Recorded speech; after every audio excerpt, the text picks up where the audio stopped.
Après un début de séance hésitant, la tendance a accéléré à la hausse à Paris avec un CAC 40 qui termine finalement en progression de 0,57% à 5 252 points. Mais la prudence devrait rester de mise jusqu'à demain, date à laquelle la Banque centrale américaine devrait procéder, sauf surprise, à sa première hausse de taux de l'année et la sixième depuis décembre 2015. Côté valeur, lanterne rouge du SBF 120, l'action BIC se retrouve sur ses plus bas depuis 5 ans, plombée par les analystes d'UBS qui ont initié une recommandation à la vente assortie d'un objectif de cours à 75 euros. Les analystes s'inquiètent des difficultés rencontrées par le groupe aux États-Unis ainsi que pour les perspectives à long terme pour les briquets qui ont contribué à 69% du résultat opérationnel du groupe en 2017.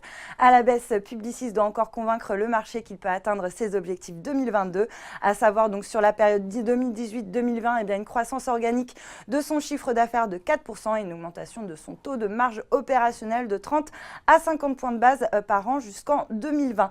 Technip FMC était recherché alors que le baril de WTI bondit de 2,5% à 63 $ et 63 cents le baril en attendant la publication des stocks américains. Mais selon les observateurs, eh bien, ce qui soutient la hausse du pétrole, c'est la hausse des tensions entre l'Arabie Saoudite et l'Iran et la menace de nouvelles sanctions des États-Unis sur le Venezuela. Kering signe l'une des plus fortes hausses sur le CAC grâce à Puma qui a dévoilé des objectifs de croissance à l'horizon 2022 qui ont été bien accueillis par le marché.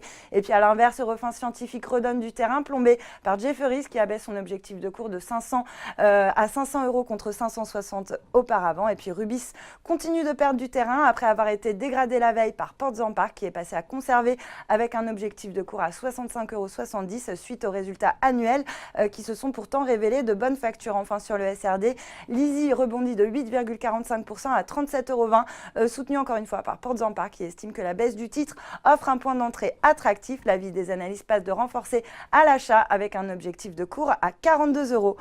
Voilà, c'est tout pour ce soir, mais n'oubliez pas, toute l'actu éco et finance est sur Boursorama.